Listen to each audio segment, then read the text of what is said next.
അവരെ വോട്ടിന് കിട്ടില്ല. അവരെ വമ്പിച്ച പോക്കറ്റുകളുണ്ട്. അവരുടെ പാർട്ടി ഗ്രാമങ്ങളിൽ അവർക്ക് ഭൂരിപക്ഷമില്ല വടകരയൊക്കെ. അതിനെന്താ വിശദീകരണം? കോൺഗ്രസ് 100 സീറ്റിലധികം പാർലമെൻറ്റിൽ മെമ്പർമാർ വന്നപ്പോൾ CA തന്നെ നിന്നില്ലേ? അതേപോലെ തന്നെ സിവിൽ കോഡ് ഇപ്പോൾ BJP പറയുന്നുണ്ടോ? പാർലമെൻറ്റ് തിരഞ്ഞെടുപ്പിലെ ആ പെർഫോമൻസ് സംസ്ഥാന രാഷ്ട്രീയത്തിലേക്ക് വരുമ്പോൾ BJPക്ക് കിട്ടാൻ പോകുന്നില്ല. കാരണം BJP മുന്നണി കേരളത്തിൽ ഒരിക്കലും ഒരു ഭരണ നിർവ്വഹണത്തിലേക്കൊന്നും വരില്ല എന്നെല്ലാവർക്കും. അത് CPM ആയാലും കോൺഗ്രസ് ആയാലും ലീഗായാലും ഒക്കെ, കേരള കോൺഗ്രസ് ആയാലും ഒക്കെ മതേതര പാർട്ടികളാണ്. അതേ ഇവിടെ വളരുള്ളൂ. കേരളത്തിൽ ജനങ്ങൾ പൊതുവെ മതേതര സ്വഭാവമുള്ളവരാണ്. അതുകൊണ്ടാണ് ഇത് സംഭവിക്കുന്നത്. കൂടോത്ര വിവാദം എന്ന രീതിയിൽ ഒരെണ്ണം പൊട്ടിമുളച്ച് വന്നിരിക്കുകയാണല്ലോ. അതെന്താണെന്ന് എനിക്കറിയില്ല. എനിക്കതിലൊന്നും യാതൊരു വിശ്വാസവുമില്ല. ഞാൻ ആർക്കും കൂടോത്രം ചെയ്ത് ഒന്നും ചെയ്യാൻ പറ്റില്ല. ദൈവത്തിന് മാത്രമേ സാധിക്കുള്ളൂ. നമസ്കാരം. വാക്ക് മറുവാക്കിലേക്ക് സ്വാഗതം. ലോക്സഭാ തെരഞ്ഞെടുപ്പിന് ശേഷം ജയപരാജയങ്ങളെ ചൊല്ലി മുന്നണിക്കുള്ളിലും നേതാക്കൾക്കിടയിലും വാക്പോര് അവസാനിക്കുന്നില്ല. കേരളത്തിൽ BJP നേടിയ വിജയം അതാണ് ഇടതു വലത് മുന്നണികളുടെ ആശങ്കയ്ക്കും വാക്പോരിനും ആക്കം കൂട്ടുന്നത്. ഇന്ന് നമ്മോടൊപ്പം ചേരുന്നു മുസ്ലിം ലീഗ് ദേശീയ ജനറൽ സെക്രട്ടറിയും പ്രതിപക്ഷ ഉപനേതാവുമായ ശ്രീ PK കുഞ്ഞാലിക്കുട്ടി. സ്വാഗതം. സന്തോഷം. സംസ്ഥാന രാഷ്ട്രീയത്തിൽ ഏറ്റവും അധികം തെരഞ്ഞെടുപ്പുകൾക്ക് നേതൃത്വം നൽകുകയും മുന്നിൽ നിന്ന് നയിക്കുകയും ചെയ്തിട്ടുള്ള നിലവിലെ ഒരേ ഒരു നേതാവ് ഒരുപക്ഷെ PK കുഞ്ഞാലിക്കുട്ടി എന്ന് തന്നെ പറയേണ്ടി വരും. അതുകൊണ്ട് തന്നെ ചോദിക്കുകയാണ്, ഈ 2024 ഈ തെരഞ്ഞെടുപ്പിൻ്റെ ഫലം വിലയിരുത്തുമ്പോൾ സംസ്ഥാനത്ത് ഇടതുമുന്നണി കനത്ത പരാജയം ഈ രീതിയിൽ അമ്പെ പരാജയപ്പെടുമെന്നോ BJP ഇത്രയേറെ രീതിയിലൊരു വളർച്ച ഉണ്ടാകുമെന്നോ അങ്ങ് എപ്പോഴെങ്കിലും കരുതിയിരുന്നോ? ഇടതുമുന്നണിയുടെ പരാജയം ഇതിനു മുമ്പും ഇതേപോലെ ഉണ്ടായിട്ടുണ്ട്. പക്ഷേ ഈ പ്രാവശ്യത്തെ പരാജയം അത് പൊളിറ്റിക്കലി വ്യത്യസ്തമാണ്, വളരെ വ്യത്യസ്തമാണ്. കാരണം ഒരു ട്രെൻഡോ അല്ലെങ്കിൽ ബാക്കി കാര്യങ്ങളോ ഒന്നും BJPക്ക് അനുകൂലമായി ഒന്നും ഇന്ത്യയിൽ ഉണ്ടായിരുന്നില്ല. സത്യത്തിൽ BJPക്ക് എതിരായ ഒരു വികാരമാണ് രാജ്യത്തുണ്ടായത്. കേരളത്തിൽ മാത്രം ഒരു വലിയ ഭരണവിരുദ്ധ വികാരം, ഇടതുമുന്നണിക്കെതിരായിട്ടുള്ളൊരു വലിയ ഭരണവിരുദ്ധ വികാരമുണ്ടായി. ആ വികാരത്തിൻ്റെ ഗുണം കൂടുതൽ UDFന് കിട്ടി, സ്വല്പം BJPക്കും കിട്ടി. അതാണ് കഴിഞ്ഞ പാർലമെൻറ്റ് തിരഞ്ഞെടുപ്പിൽ ഇവിടെയുണ്ടായ ഒരു സംഭവം. UDFൻ്റെ മുന്നേറ്റം കേന്ദ്ര സംസ്ഥാന ഗവൺമെൻറ്റുകളോടുള്ള രണ്ടിനോടുള്ള ഭരണവിരുദ്ധ വികാരത്തിൻ്റെ അടിസ്ഥാനത്തിൽ തന്നെയുള്ളതാണ്. വോട്ട് ചോർച്ച വൻതോതിൽ വന്നത് LDFനാണ്. അതിൻ്റെ കാരണം ഒന്ന്, ദേശീയ തലത്തിൽ അവർക്കൊന്നും ചെയ്യാനില്ല, അത് ജനങ്ങൾക്കറിയാം. കോൺഗ്രസ്സിന് ചെയ്യാൻ പറ്റുന്നിടത്ത് അവർക്ക് ചെയ്യാൻ കഴിയില്ല. 2, കേരള സംസ്ഥാന ഗവൺമെൻറ്റിന് എതിരായിട്ടുള്ള വലിയ വികാരം. ഇത് രണ്ടുമാണ്. അതിൻ്റെ ചെറിയൊരു ഗുണം, ഗുണം BJPക്ക് ഇത്തവണ കിട്ടി എന്നുള്ളത് വസ്തുതയാണ്. വളരെ ചെറിയൊരു ഗുണം മാത്രം BJPക്ക് ഉണ്ടായി എന്ന് അങ്ങനെ നമുക്ക് നിസ്സാരവൽക്കരിക്കാൻ പറ്റുമോ? 2024 BJPയുടെ ഒരു വിജയം അല്ല, അത് അങ്ങനെയാണ്. കാരണം എന്താണെന്ന് വെച്ചാൽ പാർലമെൻറ്റ് തിരഞ്ഞെടുപ്പിൽ കിട്ടിയ ആ ഗുണം അടുത്ത നിയമസഭാ തിരഞ്ഞെടുപ്പിൽ ഉറപ്പായിട്ടും കിട്ടൂല. കാരണം എന്താണെന്ന് വെച്ച് കഴിഞ്ഞാൽ നിയമസഭാ തിരഞ്ഞെടുപ്പിൽ BJPയെ ഗൗരവത്തിൽ എടുക്കേണ്ട ഒരു കാര്യമില്ല. കാരണം അവരുടെ മുന്നണിക്ക് കേരളത്തിൽ അധികാരത്തിൽ വരാനൊന്നും കഴിയില്ല എന്നുള്ളത് ജനങ്ങൾക്കറിയാം. പക്ഷേ കേന്ദ്രത്തിൽ BJP വെച്ചോട്ടെ എന്ന് ചിന്തിക്കുന്നവർ ഉണ്ടാവാം. അവർ തന്നെ കേരളത്തിലെത്തുമ്പോൾ കേരളത്തിൽ ഇനി ഇടതു മുന്നണി ഭരിക്കണ്ട എന്നാണ് തീരുമാനിക്കുന്നത് എങ്കിൽ അവർ മുമ്പിൽ ഒരൊറ്റ ഓപ്ഷനേ ഉള്ളൂ, അത് UDF ആണ്. ഈ തെരഞ്ഞെടുപ്പിൽ UDFനെ ജനങ്ങൾ ഇരു കൈയും നീട്ടി സ്വീകരിച്ചതാണോ അതോ ഇടതുമുന്നണിക്ക് ഒരു കനത്ത ശിക്ഷ നൽകിയതാണോ? യഥാർത്ഥത്തിൽ എന്തായിരുന്നു സംഭവം? രണ്ടുമുണ്ട്. അതായത് ഇടതുമുന്നണിക്കൊരു കനത്ത ശിക്ഷ നൽകേണ്ട സ്ഥിതിയാണ് ഉള്ളത്.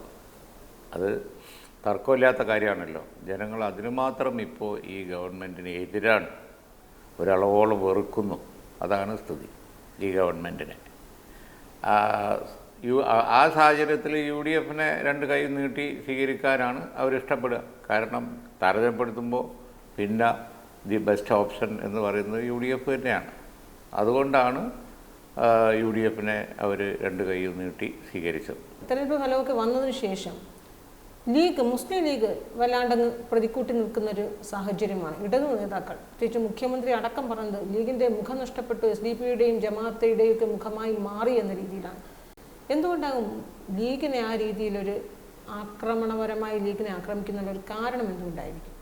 അല്ലാതെ മുഖം നഷ്ടപ്പെട്ടത് ആരുടെയാണ് എന്ന് രാജ്യത്തെ കേരളത്തിലെ ജനങ്ങളോട് പറഞ്ഞു കൊടുക്കേണ്ടതുണ്ടോ? 20-10 എല്ലാ സീറ്റും തോറ്റിട്ട് ഒരു സീറ്റ് മാത്രം കുറഞ്ഞ വോട്ടിന് ജയിച്ച ആളുകളാണ് ഈ പറയുന്നത്. എന്ത് ലീഗിൻ്റെ മുഖം നഷ്ടപ്പെട്ടു? ലീഗിൻ്റെ മുഖം ശോഭിക്കല്ലേ ചെയ്തത്. ലീഗിന് അതിൻ്റെ സീറ്റുകളിൽ 3 ലക്ഷം 2.5 ലക്ഷം ഒക്കെ ഭൂരിപക്ഷം, ആ ഒരു കാലത്തും ഇല്ലാത്ത വമ്പൻ ഭൂരിപക്ഷം. അതേപോലെ തന്നെ ലീഗിന് വലിയ സ്വാധീനമുള്ള കോൺഗ്രസ് മത്സരിച്ച മണ്ഡലങ്ങളിലൊക്കെ കോൺഗ്രസിൻ്റെ കാൻഡിഡേറ്റ്സിന് വമ്പിച്ച ഭൂരിപക്ഷം. രാഹുൽ ഗാന്ധിക്കുൾപ്പെടെ, വയനാട് ഉൾപ്പെടെ. ലീഗിന് എന്ത് മുഖം നഷ്ടപ്പെട്ടു എന്നാണ് പറയുന്നത്? ആരെങ്കിലും വിശ്വസിക്കാൻ പോകുന്നുണ്ടോ? ലീഗിൻ്റെ മുഖം പ്രശോഭിക്കുന്ന ഒരു സമയത്ത് മുഖം നഷ്ടപ്പെട്ടു എന്ന് പറഞ്ഞു കഴിഞ്ഞിട്ടുണ്ടെങ്കിൽ അത് വാസ്തവത്തിൽ വളരെ ദയനീയമായ ഒരു സ്റ്റേറ്റ്മെൻറ്റാണ്. കാരണം സ്വന്തം മുഖം നഷ്ടപ്പെട്ടതിന് പറയുന്ന ഒന്നാണ് എന്നുള്ള കാര്യത്തിൽ ആർക്കെങ്കിലും വല്ല സംശയമുണ്ടോ? പിന്നെ ഈ പറഞ്ഞ കൂട്ടുകെട്ടിനെ പറ്റിയൊക്കെ പറയുന്നത്, ഞങ്ങളെന്ത് കൂട്ടുകെട്ടാണ്? അതൊക്കെ അവർ കാലാകാലങ്ങളിൽ കൊണ്ടു കിടക്കുന്നവരാണ്. ലീഗിനെതിരായി പൊന്നാനിയിൽ ഒക്കെ ഈ പറഞ്ഞ എല്ലാവരും കൂടി കൂട്ടുകൂടി മത്സരിച്ചതൊന്നും ജനങ്ങൾക്ക് മറക്കാൻ കഴിയുമോ? ഞങ്ങളെ തോൽപ്പിക്കാൻ വേണ്ടി ഈ പറഞ്ഞ സംഘടനകളെയൊക്കെ ഒപ്പം കൂട്ടി ഒരേ വേദിയിലിരുത്തി അവർ മത്സരിച്ചതല്ലേ? എന്നിട്ടും ഞങ്ങൾ ജയിച്ചു. കാലാകാലങ്ങളിൽ ലീഗ് എതിർത്ത് വരുന്ന സംഘടനകൾ മുഴുവൻ അവരുടെ കൂടെയായിരുന്നു. ഇപ്പോൾ അവരുടേതായ കാരണങ്ങളാൽ അവരുടെ വോട്ട് LDFന് കിട്ടുന്നില്ല. അപ്പോൾ പിന്നെ അവരെ പഴി പറയാം, അത്രയേ ഉള്ളൂ. കിട്ടിയാൽ വാങ്ങുമായിരുന്നു. കുറുക്കൻ മുന്തിരിയുടെ കാര്യം പറഞ്ഞതുപോലെയാണ്. കിട്ടിയില്ലെങ്കിൽ പൊളിക്കും, അത്ര തന്നെ. ഞങ്ങളാരുടെ ആരോടും കൂട്ടുകൂടാനൊന്നും പോയിട്ടില്ല. അതൊക്കെ അവർ കൊണ്ടുകിടന്നിരുന്ന പ്രസ്ഥാനങ്ങളാണ്. ഇപ്പോൾ അവരെ കിട്ടുന്നില്ല. അപ്പോൾ പിന്നെ നല്ലത് ഇതാണല്ലോ, ഇങ്ങനെ പറയുന്നതാണല്ലോ, അതുകൊണ്ട് പറയുന്നതാണ്. പരിതാപകരം എന്നേ പറയാൻ പറ്റുമോ? ഇത്തവണ ഈ SDPയും വെൽഫെയർ പാർട്ടിയും ഒക്കെ സംഘടിതമായ അല്ലെങ്കിൽ കൂട്ടത്തോടുകൂടി UDFന് പിന്തുണ അറിയിച്ചത്, അതാണ് ഈ ഇടതുമുന്നണി അല്ലെങ്കിൽ CPMനെ ആ രീതിയിലൊക്കെ ലീഗിനെ പ്രതിസ്ഥാനത്തെത്താനുള്ള ഒരു കാരണം പോലും അതായിരുന്നു. അല്ല, അതിന് ഉള്ള വിശദീകരണമൊക്കെ UDF പറഞ്ഞിട്ടുണ്ടല്ലോ. UDFന് അതിലൊന്നും യാതൊരു ഉത്തരവാദിത്വവും ഇല്ല. കാരണം ഇടതുപക്ഷത്തിന് ആരും പിന്തുണ കൊടുക്കാത്തതിന് ഞങ്ങളെന്ത് ചെയ്യാനാണ്? അപ്പോൾ പാർലമെൻറ്റ് തിരഞ്ഞെടുപ്പ് പോലുള്ള ഒരു തിരഞ്ഞെടുപ്പിൽ മറ്റു ഓപ്ഷനില്ലല്ലോ വോട്ട് ചെയ്യുന്നവർക്കൊന്നും. അവരൊക്കെ അത് ഇന്ന കൂട്ടറൊന്നുമില്ല, എല്ലാവരും വോട്ട് ചെയ്തത് UDFനാണ്. പിന്നെ കുറച്ച് അത്തരം ചിന്താഗതി ഉള്ളവർ BJPക്ക് ചെയ്തിട്ടുണ്ടാവും. അതല്ലാതെ ഇടതുപക്ഷത്തിന് അവരെ വോട്ടിന് കിട്ടില്ല. അവരെ വമ്പിച്ച പോക്കറ്റുകളുണ്ട്. അതിനൊരു വിശദീകരണമാണ് അവർ പറയേണ്ടത്. കനത്ത അവരുടെ പാർട്ടി ഗ്രാമങ്ങളിൽ അവർക്ക് ഭൂരിപക്ഷമില്ല. വടകരയൊക്കെ ലീഡില്ല. അവിടെയൊക്കെ ഷാഫിക്കാണ്, അല്ലെങ്കിൽ സുധാകരനാണ്, അല്ലെങ്കിൽ ഉണ്ണിത്താനാണ്. പാർട്ടി ഗ്രാമങ്ങളിൽ അതിനെന്താ വിശദീകരണം? അവിടെ ഒന്നും ഈ പറഞ്ഞ പാർട്ടിക്കാരൊന്നുമില്ല. അവരെ പാർട്ടിക്കാർ മാത്രമുള്ള സ്ഥലത്ത് അവർക്ക് ഭൂരിപക്ഷമില്ല. അതാണ് കഴിഞ്ഞു പോയ തെരഞ്ഞെടുപ്പ്. ഈ തെരഞ്ഞെടുപ്പ് മുമ്പ് വരെ നമ്മൾ കണ്ടൊരു കാഴ്ച, സംസ്ഥാന രാഷ്ട്രീയത്തിൽ ഇടതു മുന്നണി, പ്രത്യേകിച്ച് CPM ഒക്കെ UDFനെ ആക്രമിക്കുകയോ അല്ലെങ്കിൽ UDFൻ്റെ എതിരെ ആരോപണം ഉന്നയിക്കുകയോ ഒക്കെ ചെയ്യുന്നൊരു സാഹചര്യത്തിൽ അപ്പോഴും മുസ്ലിം ലീഗിനെ സേഫായി സുരക്ഷിതമായി നിർത്താനാണ് പല ഘട്ടങ്ങളും CPM നേതാക്കൾ ശ്രമിച്ചിരുന്നത്. ആ ഒരു കാഴ്ച തന്നെയാണ് നമ്മൾ കണ്ടുകൊണ്ടിരുന്നത്. പല നിർണായക വിഷയങ്ങൾ വരുമ്പോൾ മുസ്ലിം ലീഗിൻ്റെ നിലപാട് പോലും പലപ്പോഴും കോൺഗ്രസിനെ പോലും പ്രതിരോധത്തിലാക്കുന്ന സ്ഥിതിയിൽ തന്നെയായിരുന്നു. പക്ഷേ എന്തുകൊണ്ട് തിരഞ്ഞെടുപ്പ് ഫലം വന്നപ്പോൾ പെട്ടെന്ന് മുഖ്യമന്ത്രിയുടെയൊക്കെ CPM നേതാക്കളുടെ ഭാഗത്തുനിന്ന് ഈ രീതിയിൽ ഒരു ആക്രമണം ഉണ്ടായി? അതിലൊന്നും പുതുമയില്ലല്ലോ. ഓരോ വിഷയങ്ങൾ വരുമ്പോൾ അതിൻ്റെ മെറിറ്റിലല്ലേ ഞങ്ങൾ ഓരോ സ്റ്റാൻഡ് എടുത്തിട്ടുള്ളൂ. അപ്പോൾ കോൺഗ്രസിൻ്റെ അതേ സ്റ്റാൻഡ് 100% എല്ലാ വിഷയത്തിലും ലീഗിനുണ്ടായിക്കൊള്ളണം എന്നില്ലല്ലോ. അപ്പോൾ അതൊക്കെ ചിലപ്പോൾ ചെറിയ വ്യത്യാസം, അതൊന്നും മുന്നണിയിലെ പ്രശ്നങ്ങളായോ അല്ലെങ്കിൽ വ്യത്യാസങ്ങളായോ കാണാൻ കഴിയില്ല. അപ്പോൾ അതുകൊണ്ട് തന്നെ ഇടതുപക്ഷത്തിനും അങ്ങനെ ഉണ്ടാവും. അതൊക്കെ സാന്ദർഭികമായിട്ട് ഓരോന്ന് യോജിച്ച് വരുന്നതാണ്. ഞങ്ങൾ UDF-ൽ അതിൻ്റെ നട്ടെല്ലായി പ്രവർത്തിക്കുന്ന ഒരു പാർട്ടിയാണ്. അതുകൊണ്ട് തന്നെ അതിൽ ഉറച്ചെന്നും നിന്നിട്ട് അതിൻ്റെ വിജയത്തിനായി കമ്മിറ്റഡായി പ്രവർത്തിക്കുന്ന പാർട്ടി. അതിൽ ഞങ്ങൾ ഒരിക്കലും വെള്ളം ചേർത്തിട്ടില്ല. അഭിപ്രായങ്ങളൊക്കെ വ്യത്യാസം ഉണ്ടാവും, മാറി മാറി വരുന്ന വിഷയങ്ങൾക്കനുസരിച്ചാണല്ലോ ഉണ്ടാവുക. LDF ഞങ്ങൾക്ക് ഒരു വിധ കൺസെഷനും ഒരു കാലത്തും തന്നിട്ടില്ല. നഖശികാന്ത് എതിർത്ത് തന്നെയാണ് പോയത്. പൊളിറ്റിക്കലി ശൈലിയിലൊക്കെ വ്യത്യാസം ഉണ്ടാവും. CAയുടെ കാര്യത്തിലും ഏക സിവിൽ കോഡിൻ്റെ വിഷയത്തിലുമൊക്കെ സംസ്ഥാനത്ത് വലിയ രീതിയിൽ കേന്ദ്ര സർക്കാരിനെതിരെ പ്രതിഷേധം, അത് കഴിഞ്ഞ തവണയും നമ്മൾ കണ്ടതാണ്, ഇപ്പോൾ ഈ തെരഞ്ഞെടുപ്പ് സമയത്ത് നമ്മൾ കണ്ടതാണ്. ആദ്യം പ്രതിഷേധവുമായി രംഗത്ത് വരുന്നത് CPM തന്നെയാണ്, അല്ലെങ്കിൽ ഇടതുമുന്നണി തന്നെയാണ്. അതിനുശേഷം ദേശീയ തലത്തിലെ രാഷ്ട്രീയ സാഹചര്യമൊക്കെ കണക്കിലെടുത്ത് വളരെ വൈകിയാണ് കോൺഗ്രസ് വ്യക്തമായൊരു നിലപാട് സ്വീകരിച്ചിരുന്നത് പോലും. പക്ഷെ തെരഞ്ഞെടുപ്പ് സമയത്ത് ഇത് വലിയ രീതിയിൽ ചർച്ചാ വിഷയമാവുകയും ചെയ്തു.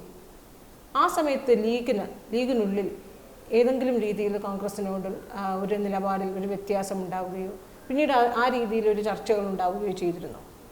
ഇല്ല, അതൊക്കെ യാഥാർത്ഥ്യബോധം ജനങ്ങൾക്കുണ്ടല്ലോ. യാഥാർത്ഥ്യബോധത്തോടു കൂടിയുള്ള സമീപനമാണ് ഞങ്ങളെടുത്തത്. CPM കേരളത്തിൽ സമരം ചെയ്യും.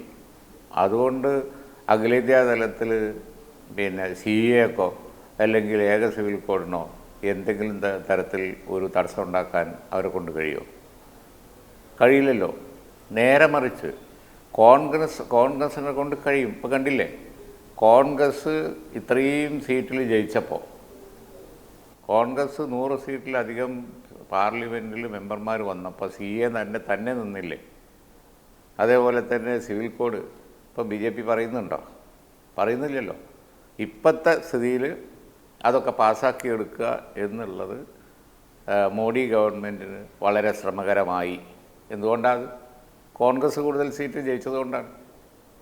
അപ്പോൾ ലീഗിനും അറിയാം, ജനങ്ങൾക്കും അറിയാം, ഇത് തടയണം എന്ന് ഉണ്ടെങ്കിൽ അത് കോൺഗ്രസിനെ കൊണ്ടേ സാധിക്കുള്ളൂ.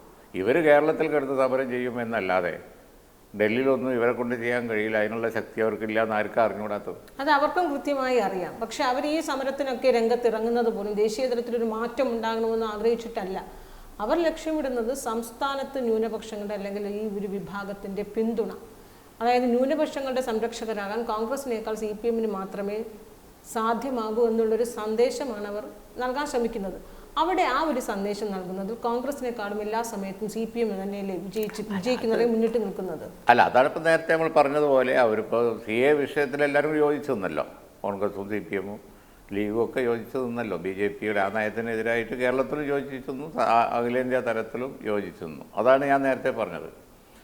ഒരു കാര്യത്തിലും യോജിച്ചുകൂടാന്നുള്ള നിലപാടൊന്നും ഇല്ലല്ലോ. അതുകൊണ്ട് അത്തരം കാര്യങ്ങളൊക്കെ വന്നപ്പോഴാണ് ലീഗും കോൺഗ്രസും CPM ഒക്കെ ഒരേ വിധത്തിൽ അഭിപ്രായം പറഞ്ഞ വിശേഷം ഉണ്ടായല്ലോ കേരളത്തിൽ. അതൊരു കേരള പ്രശ്നമല്ല, അതൊരു ഓൾ ഇന്ത്യ പ്രശ്നമാണ്. അതിന് കരുത്ത് കോൺഗ്രസിനേ ഉള്ളൂ. അത് ജനങ്ങൾ തിരിച്ചറിഞ്ഞതുകൊണ്ടാണ് ആ പ്രശ്നങ്ങളുണ്ടായിട്ട് പോലും അതിൽ രൂക്ഷമായി കേരളത്തിൽ സമരം ചെയ്തിട്ട് പോലും CPM സമരം ചെയ്തിട്ട് ഇടതുമുന്നണി സമരം ചെയ്തിട്ട് പോലും ഇവിടെ ആ പ്രശ്നത്തിൽ വോട്ട് കോൺഗ്രസ്സിന് കിട്ടാൻ കാരണം ജനങ്ങൾക്ക് ബുദ്ധിയുള്ളത് കൊണ്ടാണ്. കാരണം കോൺഗ്രസ് ജയിച്ചിട്ടേ കാര്യമുള്ളൂ, എന്നാലേ നിൽക്കുള്ളൂ. ഇപ്പോൾ 100 സീറ്റ് കോൺഗ്രസ് ജയിച്ചപ്പോൾ ഞാൻ പറഞ്ഞില്ലേ, സഡൻ ബ്രേക്ക് ഇട്ട പോലല്ലേ.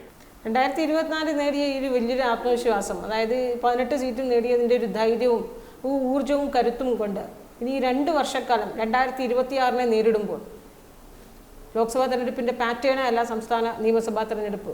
അതുകൊണ്ട് തന്നെ കൂടുതൽ തന്ത്രങ്ങൾ മെനഞ്ഞ് മുന്നോട്ട് പോവുക എന്നൊരു അനിവാര്യതയിലേക്ക് UDF മാറില്ലേ? ഉണ്ട്, അതില്ലാന്നൊന്നും പറഞ്ഞൂടാ. പാർലമെൻറ്റ് തെരഞ്ഞെടുപ്പിൽ ജയിച്ചു എന്ന് കരുതി മിണ്ടാതിരിക്കുന്നില്ലല്ലോ. ഞങ്ങൾ ജനകീയ പ്രശ്നങ്ങൾ ഏറ്റെടുത്ത് വീണ്ടും മുന്നോട്ട് പോകുക തന്നെയാണ്. 2026 ജനങ്ങളുടെ മുമ്പിൽ UDF ഏത് തരത്തിലുള്ള പ്രവർത്തനങ്ങളാണ് ഒരു ഗവൺമെൻറ് വന്നാൽ നടത്തുക എന്നുള്ളത് ഞങ്ങൾ വരച്ച് കാണിക്കും. ബെറ്റർ പെർഫോമൻസ് ഞങ്ങൾ ജനങ്ങൾക്ക് ഉറപ്പ് കൊടുക്കും. Compared to LDF 10 years we will do this that എന്നുള്ള നിലയിൽ ഞങ്ങൾ അവർക്കൊരു ബെറ്റർ പെർഫോമൻസിൻ്റെ ഒരു വ്യക്തമായ ചിത്രം കൊടുക്കും. അത് വെച്ചാവും ഞങ്ങൾ തിരഞ്ഞെടുപ്പിലേക്ക് പോവുക. അപ്പോൾ തീർച്ചയായിട്ടും UDFനെ ജനങ്ങൾ വലിയ സ്വീകാര്യതയോടെ തന്നെ അധികാരത്തിലേറ്റും എന്നാണ് ഞങ്ങൾ പ്രതീക്ഷിക്കുന്നത്. ഞങ്ങൾ മാനിഫെസ്റ്റോ ഉണ്ടാവും, സാമ്പത്തിക മാനേജ്മെൻറ്റ് ഞങ്ങൾ എങ്ങനെ മാറ്റും, എന്തൊക്കെ പ്രോഗ്രാം ജനങ്ങൾക്ക് വേണ്ടി കൊണ്ടുവരും, ഇതൊക്കെ ഞങ്ങൾ മുൻകൂട്ടി പറയും. പക്ഷേ ഇത്രയും നാൾ കേരളം കണ്ടതുപോലെ ഉള്ള ഒരു നിയമസഭാ തെരഞ്ഞെടുപ്പ് ആയിരിക്കും 2026 എന്ന് നമുക്ക് അത്ര കണ്ട് ഉറപ്പിച്ച് പറയാനാകുമോ? കാരണം ഈ ലോക്സഭാ തെരഞ്ഞെടുപ്പിൽ BJP വലിയൊരു ശക്തിയായി മാറിയിരിക്കുന്നു, അല്ലെങ്കിൽ അതിനൊരു തുടക്കം കുറിച്ചിട്ടുണ്ട്. നമ്മൾ എത്ര തന്നെ നിസ്സാരവൽക്കരിച്ചാലും അതൊരു യാഥാർത്ഥ്യം തന്നെയാണ്. കാരണം ഇപ്പോൾ തന്നെ നിയമസഭകൾ നോക്കുമ്പോൾ ഏകദേശം 20ഓളം നിയമസഭകൾ അവരുടെ കൈവശമാണ്. 11ഇടത്ത് 1ാം സ്ഥാനത്തും 8ഇടത്ത് 2ാം സ്ഥാനത്തും ഒക്കെയാണ്. ഈ 2 വർഷം അവർ എണ്ണയിട്ട യന്ത്രം പോലെ ആയിരിക്കും ഇവിടെ പ്രവർത്തിക്കുക. അങ്ങനെ വരുമ്പോൾ അതിനെ മറികടക്കാൻ ആ ഒരു വെല്ലുവിളി ഏറ്റെടുത്ത് മുന്നേറാനായി UDFും കോൺഗ്രസും ഒക്കെ, പ്രത്യേകിച്ച് ലീഗുമൊക്കെ, കാരണം BJP ആണ് മറുഭാഗത്ത് വളരുന്നത്, ലീഗുമൊക്കെ ഏത് രീതിയിലാകും ഇനി മുന്നോട്ട് പോവുക? BJP ഇപ്പോൾ ഇന്ത്യയിൽ വളരുന്നില്ല, BJP ഇന്ത്യയിൽ തളരുകയാണ്. കാരണം പക്ഷേ കേരളത്തിൽ അതല്ലല്ലോ. അല്ല, കേരളത്തിൽ അതാ ഞാൻ പറഞ്ഞത്. കേരളത്തിൽ കഴിഞ്ഞ ലോക്സഭാ തെരഞ്ഞെടുപ്പിലും BJPക്ക് കുറച്ചൊക്കെ വോട്ട് കൂടുതൽ കിട്ടിയിരുന്നു. പക്ഷേ നിയമസഭാ തെരഞ്ഞെടുപ്പ് വന്നപ്പോൾ അവർക്ക് തീരെ ഇല്ല. അസംബ്ലി തെരഞ്ഞെടുപ്പിൽ അവർക്ക് ആ പെർഫോമൻസ് കേരളത്തിലില്ല. നേരെ മറിച്ച് പാർലമെൻറ്റ് തെരഞ്ഞെടുപ്പിൽ കുറച്ചും കൂടി മെച്ചപ്പെട്ട ഒരു വോട്ട് അവർക്ക് കിട്ടുന്നുണ്ട്. അടുത്ത അസംബ്ലി തെരഞ്ഞെടുപ്പിൽ വരുമ്പോൾ അസംബ്ലിയിലേക്കൊരു ആൾട്ടർനേറ്റീവായിട്ട് BJPയെ കേരളത്തിലെ ജനങ്ങൾ കാണും എന്ന് പറയാൻ കഴിയില്ല. കാരണം ഇപ്പോൾ പാർലമെൻറ്റ് തെരഞ്ഞെടുപ്പിൽ ഇപ്പോൾ തൃശ്ശൂർ ജയിച്ചു BJP. കഴിഞ്ഞ പ്രാവശ്യം രാജഗോപാലൻ ഒരു പ്രാവശ്യം ഇതേപോലെ തന്നെ തിരുവനന്തപുരത്ത് വിജയത്തിൻ്റെ വക്കോളത്തി കുറഞ്ഞ വോട്ടിനല്ലേ തോറ്റതൊക്കെ. ഇതേപോലെ ഒരു സംഭവം പണ്ടുണ്ടായിട്ടുണ്ട് രാജഗോപാലൻ മത്സരിച്ചപ്പോൾ. അങ്ങനെയൊക്കെ പാർലമെൻറ്റ് തെരഞ്ഞെടുപ്പിൽ സംഭവിക്കാറുണ്ട് കേരളത്തിൽ. പക്ഷേ പാർലമെൻറ്റ് തെരഞ്ഞെടുപ്പിലെ ആ പെർഫോമൻസ് സംസ്ഥാന രാഷ്ട്രീയത്തിലേക്ക് വരുമ്പോൾ BJPക്ക് കിട്ടാൻ പോകുന്നില്ല. കാരണം BJP മുന്നണി കേരളത്തിൽ ഒരിക്കലും ഒരു ഭരണ നിർവ്വഹണത്തിലേക്കൊന്നും വരില്ല എന്നെല്ലാവർക്കും അറിയാം. പിന്നെ അത് ആ സമയത്ത് വോട്ട് വെറുതെ പോവുക എന്നല്ലാതെ അതൊരു ആൾട്ടർനേറ്റീവ് അല്ല എന്ന് ജനങ്ങൾക്ക് അറിയാവുന്നുള്ളൂ. ഏതാനും സീറ്റുകൾ വിജയിപ്പിക്കുക എന്നുള്ള ഒരു സംഭവം അതങ്ങനെ വരില്ല. അതുകൊണ്ട് തന്നെ ഇപ്പോൾ BJP വളരെ സ്ട്രോങ് ആയിരുന്ന സീറ്റുകളായിരുന്നു കാസർഗോഡ് ജില്ലയിലുള്ള സീറ്റുകളൊക്കെ. അവർക്ക് പിന്നെ ഒരു പണ്ട് ജയിച്ചിരുന്നു. പണ്ട് വേറെ പേരിലായപ്പോൾ കർണാടക സമിതി എന്നൊക്കെ പറഞ്ഞ സമയത്ത് ജയിച്ചിരുന്നു. പക്ഷെ പിന്നീട് ഒരിക്കലും ജയിക്കാൻ കഴിഞ്ഞിട്ടില്ല. അതുപോലെ തന്നെ ഇവിടെ തിരുവനന്തപുരം ഒരു സീറ്റ് ജയിച്ചിരുന്നല്ലോ, പിന്നീട് ജയിക്കാൻ കഴിഞ്ഞില്ല, തോറ്റുപോകാണ്ടായിരുന്നു. പക്ഷേ CPMും കോൺഗ്രസും ഒക്കെ BJPക്ക് ഉണ്ടായ വളർച്ചയെ ഗൗരവത്തോടെ കാണണമെന്നാണ് വിലയിരുത്തുന്നത്. CPM ആയാലും CPMയുടെ സംസ്ഥാന കമ്മിറ്റികളും ജില്ലാ കമ്മിറ്റികളും ഒക്കെ CPIയുടേതുൾപ്പെടെ അങ്ങനെ വിലയിരുത്തുന്നു. കോൺഗ്രസും ഏകദേശം അതേ രീതിയിൽ തന്നെയാണ് വിലയിരുത്തുന്നത്. BJPക്ക് കേരളത്തിലുണ്ടായൊരു വളർച്ച എന്തുകൊണ്ടാണ് മുസ്ലിം ലീഗ് മാത്രം അതിനെ ഗൗരവത്തോടെ? അല്ല, കോൺഗ്രസ് അങ്ങനെ പറഞ്ഞിട്ടില്ല. CPMും CPI പറഞ്ഞു എന്നുള്ളത് ശരിയാണ്. കാരണം അവരുടെ ട്രഡീഷണൽ വോട്ട് ചോരുന്നു എന്നൊരു പേടി അവർക്കുണ്ട്. പോയിക്കൊണ്ടിരിക്കുന്നതൊക്കെ അവരുടെ വോട്ടാണെന്നുള്ളൊരു പേടി അവർക്കുണ്ട്. അതുകൊണ്ടാണ്, അതവർ നോക്കേണ്ട കാര്യമാണ്. പക്ഷേ അടുത്തുണ്ടായ തെരഞ്ഞെടുപ്പുകളിലൊന്നും കോൺഗ്രസിന് അത്തരത്തിലുള്ള നഷ്ടം ഉണ്ടായിട്ടില്ല. കഴിഞ്ഞ പാർലമെൻറ്റ് തെരഞ്ഞെടുപ്പിലും ഉണ്ടായില്ല, അതുപോലെ തന്നെ ഈ പാർലമെൻറ്റ് തെരഞ്ഞെടുപ്പിലും ഉണ്ടായില്ല. മൊത്തത്തിൽ കേരളത്തിൽ ഈ BJP നേടിയത് മുഴുവൻ ഞാൻ ഈ പറഞ്ഞതിന് BJPക്ക് കൂടുതൽ വോട്ട് കിട്ടുന്നത് ഒട്ടും സീരിയസ് ആയി കാണേണ്ടതില്ല എന്നല്ല അർത്ഥം. BJPക്ക് പാർലമെൻറ്റിൽ തെരഞ്ഞെടുപ്പിൽ ഉണ്ടായതുപോലെ ഒരു സീറ്റ് വിജയം അസംബ്ലി തിരഞ്ഞെടുപ്പ് വരുമ്പോൾ ഉണ്ടാവില്ല എന്നേ അതിനർത്ഥമുള്ളൂ. സീരിയസ് ആയി കാണേണ്ട പാർട്ടികൾ എന്ന് പറയുന്നത് ആണ് CPMും CPIയും ഒക്കെ. കുറച്ചൊക്കെ കോൺഗ്രസ് ഉണ്ടായിരിക്കാം, അവർ സീരിയസ് ആയി കാണുന്നുണ്ടല്ലോ. അപ്പോൾ അതുകൊണ്ട് തന്നെ BJP ഒരു ആൾട്ടർനേറ്റീവായി കേരളത്തിൽ വരില്ല, അതുറപ്പ്. അതാണ് ഞാൻ പറഞ്ഞത്. വലിയൊരു ഭീഷണിയായി നിയമസഭാ തെരഞ്ഞെടുപ്പിൽ BJP ഉണ്ടാകില്ല എന്ന് തന്നെയാണ് അങ്ങ് ഇപ്പോഴും വിശ്വസിക്കുന്നത്. നിയമസഭാ തെരഞ്ഞെടുപ്പിൽ ഈ പെർഫോമൻസ് ഭീഷണി എന്ന് രാഷ്ട്രീയത്തിൽ പ്രയോഗിക്കുന്ന ഭാഷയല്ലല്ലോ. പക്ഷേ ഒരു ആൾട്ടർനേറ്റീവായി ജനങ്ങൾ BJP കാണൂല കേരളത്തിൽ എന്നാണ് എൻ്റെ വിശ്വാസം. അടുത്ത തെരഞ്ഞെടുപ്പിൽ ഈ ഇടതുപക്ഷ വിരുദ്ധ വികാരത്തിൻ്റെ ഗുണം പൂർണ്ണമായി UDF കിട്ടും. ഈ തെരഞ്ഞെടുപ്പിൽ ഇടതുമുന്നണിയുടെ ഒരു പ്രധാന വിലയിരുത്തൽ, അവർക്കൊപ്പമുണ്ടായിരുന്ന ന്യൂനപക്ഷ വോട്ടുകൾ ഇത്തവണ വലിയ രീതിയിൽ അകന്നുപോയി എന്നാണ്. ഈ ന്യൂനപക്ഷ വോട്ടുകളിൽ മുസ്ലിം സമുദായത്തിൽ നിന്നുള്ള വോട്ടും ക്രൈസ്തവ സമുദായത്തിൽ നിന്നുള്ള വോട്ടുമൊക്കെ വലിയ രീതിയിൽ അവർ കണക്കിൽപ്പെടുത്തിയ വോട്ടുകളാണ്. എന്തുകൊണ്ടായി മുസ്ലിം സമുദായത്തിൽ നിന്ന് വലിയ രീതിയിലുള്ള ഒരു അകൽച്ച ഇടതുമുന്നണിയുടെ ഒരു അകൽച്ച ഉണ്ടാകാനുള്ള ഒരു പ്രധാന കാരണം എന്തായിരിക്കും?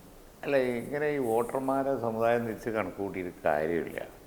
കാരണം ഒരു ഇടതുവിരുദ്ധ വികാരമാണ് ഇപ്പോൾ കേരളത്തിലുള്ളത്. അത് ആ വിരുദ്ധ വികാരം എല്ലാ സമുദായത്തിലും ഉണ്ടാവും. പിന്നെ ഈ വിരുദ്ധ വികാരത്തെ മുഴുവൻ മറികടക്കുന്ന രീതിയിൽ ചില സമുദായങ്ങൾ നമുക്ക് വോട്ട് ചെയ്യുമെന്ന് നമ്മൾ വിചാരിക്കൽ എങ്ങനെ? കേരളത്തിലെ ഇടതുപക്ഷ മുന്നണിയും UDF ഒക്കെ മാറി മാറി അധികാരത്തിൽ വന്നുകൊണ്ടിരുന്നതല്ലേ. അത് സമുദായത്തിൻ്റെ കണക്കിൽ മാത്രം പെടുത്താവുന്ന ഒരു കാര്യമല്ലല്ലോ. അപ്പോൾ അതുകൊണ്ട് തന്നെ ബെറ്റർ പെർഫോമൻസ് ഉണ്ടെങ്കിൽ അതിന് വോട്ട് കിട്ടും. ബെറ്റർ പെർഫോമൻസ് ഇല്ലാത്തതുകൊണ്ടാണ്, അതായത് ജാതി തിരിച്ചുള്ളതൊന്നുമല്ല. പിന്നെ ബഹുഭൂരിപക്ഷം വരുന്ന ഈ പറഞ്ഞ ന്യൂനപക്ഷ സമുദായങ്ങളൊന്നും ഒരു കാലത്തും ഇടതുമുന്നണിക്ക് വോട്ട് ചെയ്തിട്ടില്ലല്ലോ. എപ്പോഴാണ് ചെയ്തത്? അവർ വെറുതെ പറയുന്നതല്ലാതെ. ചെറിയ വ്യത്യാസങ്ങളൊക്കെ UDF ഭരണത്തിൽ പോയ ഘട്ടത്തിൽ അന്നത്തെ സ്ഥിതിയിൽ കുറച്ച് വോട്ടൊക്കെ കിട്ടിയിട്ടുണ്ടാവും എന്നല്ലാതെ എൻ ബ്ലോക്കായിട്ട് വോട്ട് ഞങ്ങൾക്ക് വരും എന്നവർ കണക്കൂട്ടിയിട്ടുണ്ടെങ്കിൽ അതൊരു മനപ്പായസം എന്നല്ലാതെ വേറെ എന്താ പറയുക? ഇത് കാരണമൊന്നുമില്ല.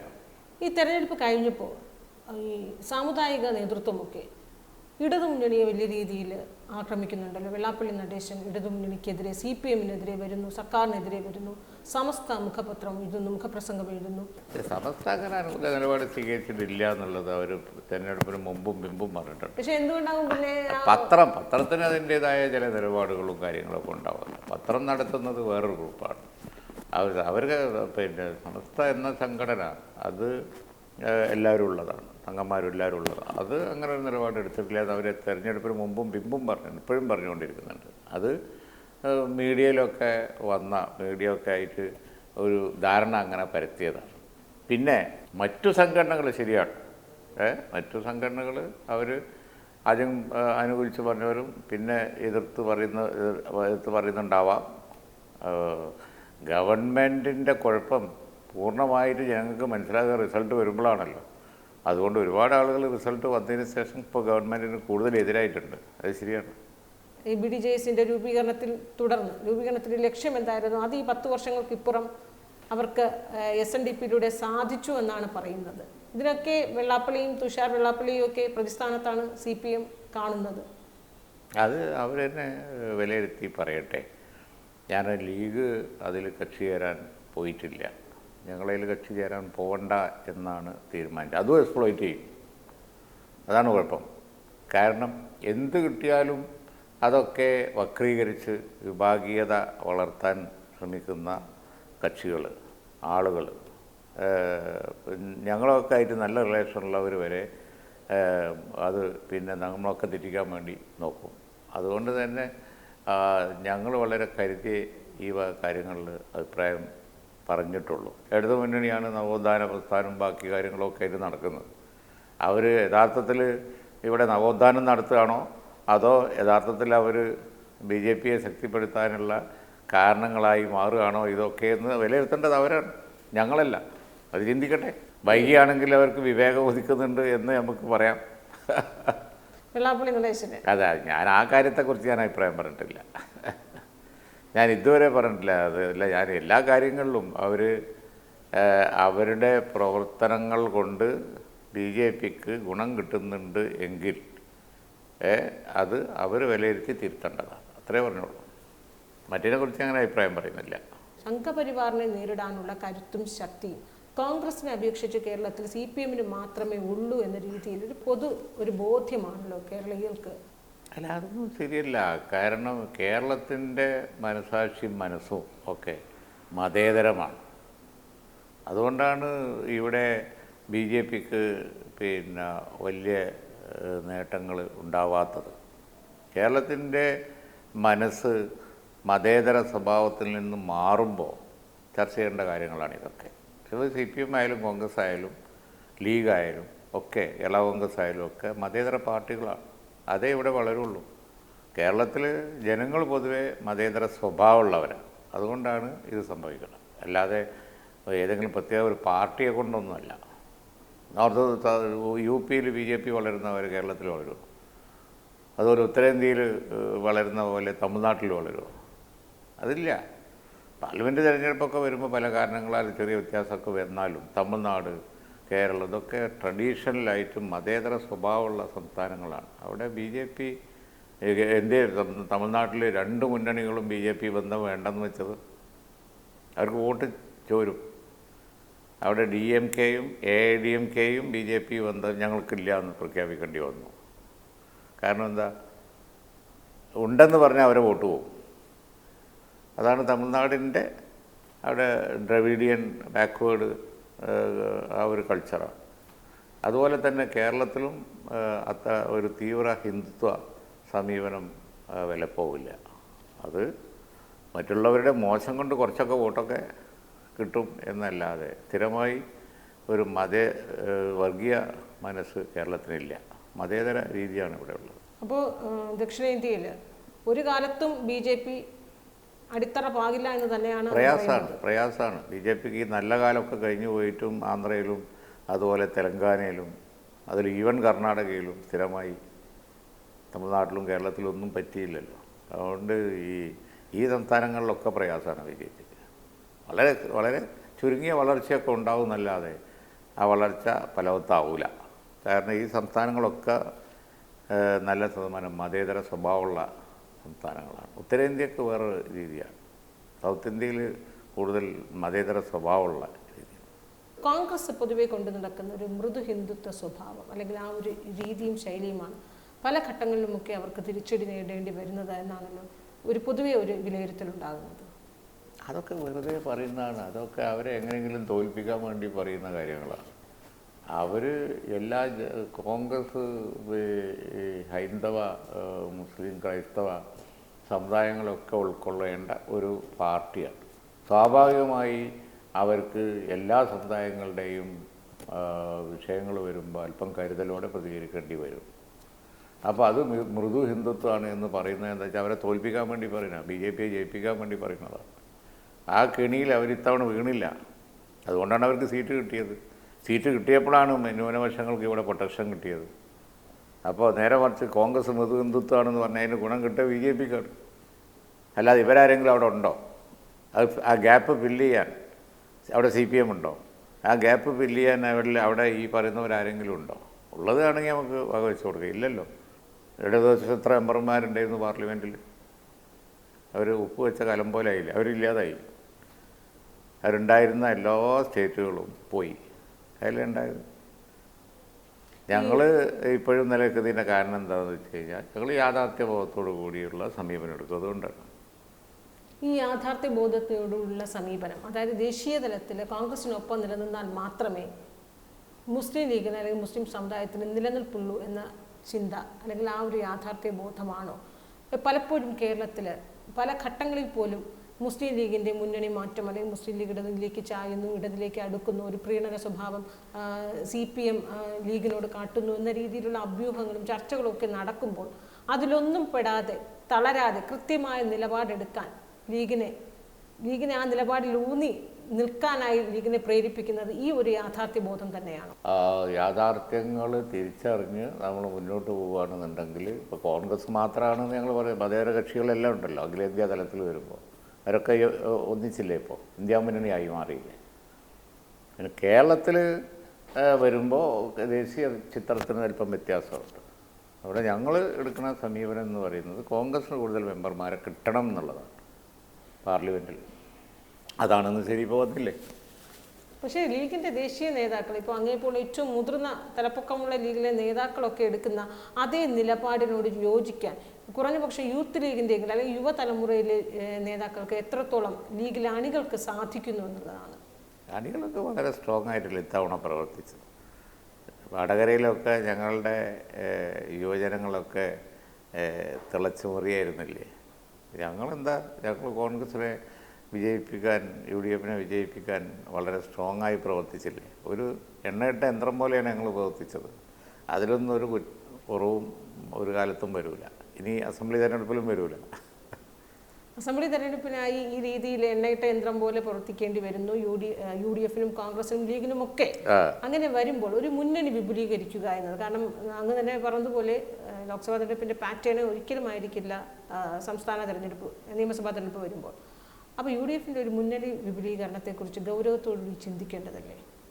അല്ല, മുന്നണി വിപുലീകരണം എന്നുള്ളത് വന്നു ചേരേണ്ട ഒരു കാര്യമല്ലേ. അതിപ്പോൾ നമ്മൾ വിപുലീകരണത്തെക്കുറിച്ചൊരു അജണ്ട വെച്ച് ചിന്തിക്കേണ്ട ഒരു ഗതികളിലൊന്നും UDF ഇല്ല. പക്ഷേ കൂടുതൽ പേര് UDFിലേക്ക് വരാൻ ആഗ്രഹിക്കുന്നുണ്ടെങ്കിൽ അത് അപ്പം ആലോചിക്കും. ഇപ്പോൾ UDF ഈ മുന്നണിയല്ലേ ഇപ്പോൾ ജയിച്ചത്, ഈ മുന്നണി തന്നെ ഇനിയും ജയിക്കും. പക്ഷേ UDFിലേക്ക് ഇനി ആരാ വരുന്നു ഏതാ നോക്കിയിട്ട് അപ്പം അതിനെക്കുറിച്ച് സീരിയസ് ആയിട്ട് നമുക്ക് പ്രതികരിക്കാം. കേരള കോൺഗ്രസ്, ജോസ് കെ മാണിയുടെ നേതൃത്വത്തിലുള്ള കേരള കോൺഗ്രസിൻ്റെ ഒരു മടങ്ങി വരവിനെ കുറിച്ച് ചർച്ചകൾ അതിന് തുടക്കമിടേണ്ടതിൻ്റെ ഒരു രാഷ്ട്രീയ സാഹചര്യം അവരിപ്പോൾ ഒരു മുന്നണിയിൽ നിൽക്കല്ലേ. അപ്പോൾ അത് ഒരു ധാർമ്മികമല്ലല്ലോ. അത് അവരും കൂടി പറയുന്ന ഘട്ടത്തിൽ നമുക്ക് ആലോചിക്കാം, അത്രയേ ഉള്ളൂ. അല്ലാതെ അവരൊരു മുന്നണിയുടെ, ഇടതു മുന്നണിയുടെ ഭാഗമായി നിൽക്കുമ്പോൾ നമ്മൾ ഇത് ചർച്ച ചെയ്യുന്നതിൽ അർത്ഥമില്ലല്ലോ. പാർട്ടികളുടെ യോജിപ്പ് എന്ന് പറയുന്നത് രണ്ട് പക്ഷവും ചിന്തിക്കുമ്പോഴേ നടക്കുകയുള്ളൂ. അവർക്കങ്ങനെ ചിന്ത ഉണ്ട് എന്ന് ഇപ്പോൾ മനസ്സിലായിട്ടില്ലല്ലോ. മനസ്സിലാകുമ്പോൾ നമുക്ക് നോക്കാം. 2026 തെരഞ്ഞെടുപ്പിനായി സജ്ജമാകുമ്പോൾ കോൺഗ്രസിൽ ഒരു നേതൃനിരയിൽ ഒരു കെട്ടുറപ്പ് എന്നുള്ളത് അതൊരു അനിവാര്യ ഘടകമല്ലേ? അത് കോൺഗ്രസ് ഒരു ജനാധിപത്യ പാർട്ടിയാണ്. എല്ലാ കാലത്തും കോൺഗ്രസ്സിൽ പരസ്യമായ സംവാദങ്ങളൊക്കെ ഉണ്ടാവാറുണ്ട്. പക്ഷേ സന്ദർഭം വരുമ്പോൾ അവർ ഒന്നിച്ച് നിൽക്കുകയും മറ്റൊക്കെട്ടായി കൂട്ടായ തീരുമാനമെടുത്ത് പോവുകയും ചെയ്യുന്നതാണല്ലോ നമ്മൾ കാണുന്നത്. അതുകൊണ്ട് അതിലൊന്നും ഒരു അപകടമുണ്ടെന്ന് ഞങ്ങൾ ചിന്തിക്കുന്നില്ല. അവർ സന്ദർഭം വരുമ്പോൾ ഒറ്റക്കെട്ടായിട്ട് നിൽക്കും. ഇപ്പോൾ കുറേ ഉപതെരഞ്ഞെടുപ്പുകൾ വന്നു, വല്ല പ്രോബ്ലം ഉണ്ടായോ? തൃക്കാക്കര അതുപോലെ പല തെരഞ്ഞെടുപ്പുകളും വന്നില്ലേ, ഒക്കെ ജയിച്ചില്ലേ. പിന്നെ ഉമ്മൻചാണ്ടിയുടെ ബൈ ഇലക്ഷനൊക്കെ വന്നില്ല, എല്ലാം വലിയ വോട്ടിന് ജയിച്ചില്ലേ. എന്നമാതിരി പാർലമെൻറ്റ് തെരഞ്ഞെടുപ്പ് വന്നു. ഈ ലീഡർഷിപ്പൊക്കെ തന്നെയല്ലേ കൊണ്ടുപോയത്. അതും കുഴപ്പമുണ്ടാവില്ല, നോക്കാം. ആ സമയത്ത് അവർക്കൊരു ഹൈക്കമാൻഡും കാര്യങ്ങളൊക്കെ ഉണ്ടല്ലോ.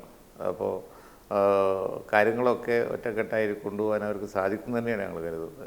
ഇന്നും വിവാദങ്ങൾ ഒന്നിനു പുറകെ ഒന്നാണ് കോൺഗ്രസ് നേതൃത്വത്തെ അലട്ടിക്കൊണ്ടേയിരിക്കുന്നത്. ഏറ്റവും ഒടുവിൽ ഇപ്പോൾ അതൊരു ഗൗരവത്തോടെ എടുക്കേണ്ട വിഷയം അല്ലെങ്കിൽ പോലും ഈ കൂടോത്ര വിവാദം എന്ന രീതിയിൽ ഒരെണ്ണം പൊട്ടിമുളച്ച് വന്നിരിക്കുകയാണല്ലോ. അതെന്താണെന്ന് എനിക്കറിയില്ല. എനിക്കതിലൊന്നും യാതൊരു വിശ്വാസവുമില്ല. ഞാൻ ആ വാർത്ത മുഴുവൻ വായിക്കാൻ തന്നെ പോയിട്ടില്ല.